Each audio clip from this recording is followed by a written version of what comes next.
Bonjour, bienvenue sur clickinfo.com, mon nom est Marco Edeman et j'en suis le rédacteur en chef, donc celui sur lequel on n'est généralement pas tout à fait content.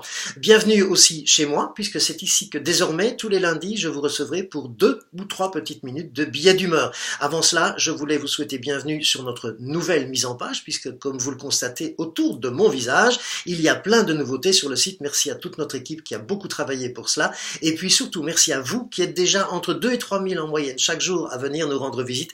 Continuez comme ça, je suis sûr que nous, on peut faire encore mieux que cela, mais vous aussi, c'est certain. Alors en tout cas, j'espère que ce petit billet d'humeur participera à cette évolution, puisque donc désormais tous les lundis, je vous recevrai ici, chez moi, je vous le disais, pour 2-3 minutes d'examen de l'actualité, mais d'une manière, disons, peut-être un petit peu plus sarcastique que dans nos articles, qui, vous le savez, eux, sont tout à fait objectifs et très mesurés. Alors, on peut ne pas toujours être mesuré quand on fait un billet d'humeur, et c'est pour ça que je vais tenter de m'amuser à le faire avec vous tous les lundis. Alors nous pourrions y évoquer par exemple, si nous parlons de la France, le président Macron, dont tout le monde voudrait qu'il soit absolument Superman, et on aurait même voulu qu'il atterrisse à Saint-Martin en plein ouragan. On lui reproche beaucoup de choses. Est-il vraiment jupitérien? Est-ce qu'il l'a vraiment dit ou pas? Ce sont des choses dont nous pourrions peut-être parler. On va s'élargir un petit peu à l'opposition, enfin l'opposition, non, les socialistes et les républicains ont à peu près disparu, mais il reste tout de même deux ténors, à savoir Marine Le Pen et Jean-Luc Mélenchon. Quoique l'un est très très à gauche, l'autre très très à droite, mais ils mangent tout de même un petit peu le pain l'un de l'autre assez régulièrement.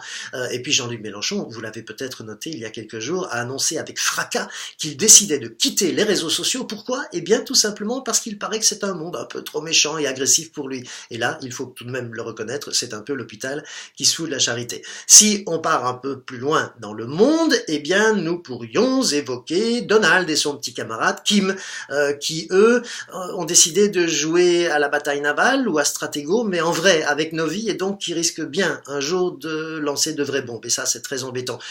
Pour revenir en Belgique, nous pourrions évoquer la retraite, non pas la disparition, c'est presque ça, d'après les médias, de Madame Laurette Onkelings, éléphant ou éléphante du PS, qui est là depuis une bonne trentaine d'années, et qui vient d'annoncer sa retraite pour dans 2 ans. Enfin, elle pleure déjà, elle a eu droit à 20 minutes d'hommage sur la RTBF au journal télévisé.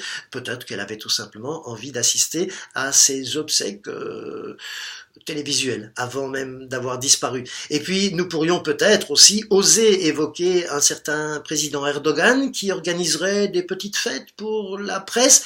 Non, ça c'est d'assez mauvais goût, mais si, c'est ça aussi, un billet d'humeur. C'est oser dire parfois tout haut ce que d'autres pensent tout bas. Toujours avec un petit peu d'humour, parfois un petit peu de causticité, mais jamais de méchanceté. À lundi.